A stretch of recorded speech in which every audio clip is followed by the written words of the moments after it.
Nia's book is shaking up the Dance Moms fandom, shocking new claims, new sides to old stories, and even Kelly Hyland stepping in to give her controversial views.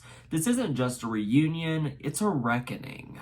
I'm Jonathan Bickford, and welcome back to CreateChaos, the Breakdown. Today, we're digging into something that's equal parts fresh conversation as well as controversy, and that's Nia Sioux's new book, Bottom of the Pyramid, and what it's done to the legacy of Dance Moms. If you grew up watching those episodes, you remember the pyramid, Abby yelling, the kids dancing, but Nia's book puts a whole new scene on the world we thought we knew.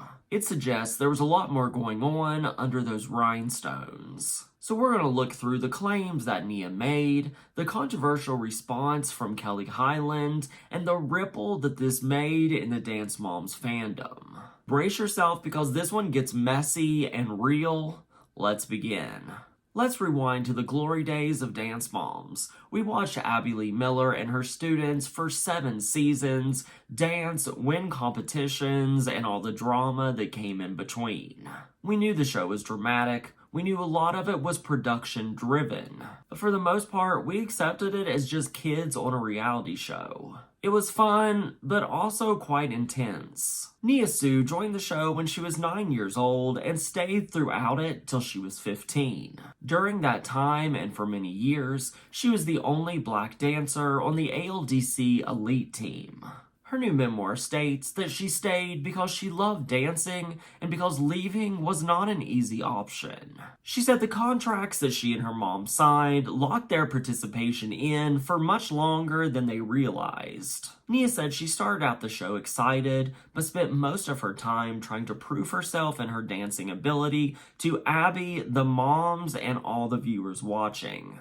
And so the real story begins. Here's what Nia's book alleges, and these are her recollections of actual events. She alleges that Abby made numerous racist remarks to her, including when production approved her braids. Abby supposedly told her that the hairstyle looked like logs coming out of her head. She said that Abby asked her off camera, "Don't you wish you had hair like a white girl?" Nia said of course that statement didn't air, but it really hit her hard. According to the memoir, Abby referred to black people as all having flat feet. Abby even threatened Nia by saying, "If you don't point that foot, I'm going to come out there and break it." She also said that a lot of the solos that she did obviously had racist undertones to them, like being cast in routines that dealt with living in the Stone Age or being a girl raised by monkeys in the jungle. Metaphors that were put on her as a child that her mother tried to object to. Nia also addresses how the emotional toll of being the only black girl on the team affected her, and how that otherness affected her sense of belonging and identity. She also describes dealing with a chronic pain disorder that we only really saw once on camera, but it happened literally right before the show started filming. So if you're nostalgic for Dance Moms, some of these claims shatter the comfort that you feel for the show. Because they ask the questions, what did we not see? What did we normalize? And what was entertaining but also harmful? Now let's talk about how those around Nia responded to the claims that she made in her book. The biggest one was Brooke and Paige's mom, Kelly Hyland, who sounded off about the book on her podcast Back to the Bar with Christy. Kelly and even Christy said that they felt a little bit blindsided by the book, as them and their kids were featured, but were never contacted to give them a heads up. Kelly called out Nia and her mom, Holly, and said a phone call would have been nice to say that my daughter was going to be talking about you and your girls in her book. Kelly even stated that her daughters weren't there for 90% of what Nia's talking about in her book, but feels like she is being lumped in with everybody else who may have treated Nia or Holly in a bad way. Well, Nia's mom, Dr. Holly, fired back, saying that she and Nia didn't owe anybody permission to tell their own story, and that the real issue was representation and racism, and not that others weren't informed. So what's interesting here and what I want to discuss is how telling your truth and how others perceive it is really interesting.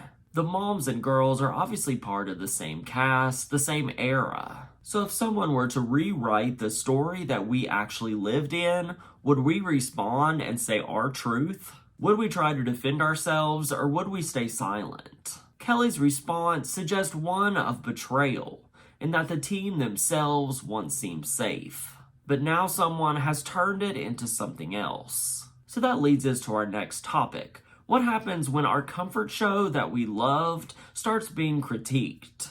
Because here's where it gets a bit philosophical. We, the viewers, had a relationship with Dance Moms. Maybe we watched it in the background, maybe we felt nostalgic. Maybe we loved watching the competitions, cheering on the kids, and enjoying the drama of the moms and Abby.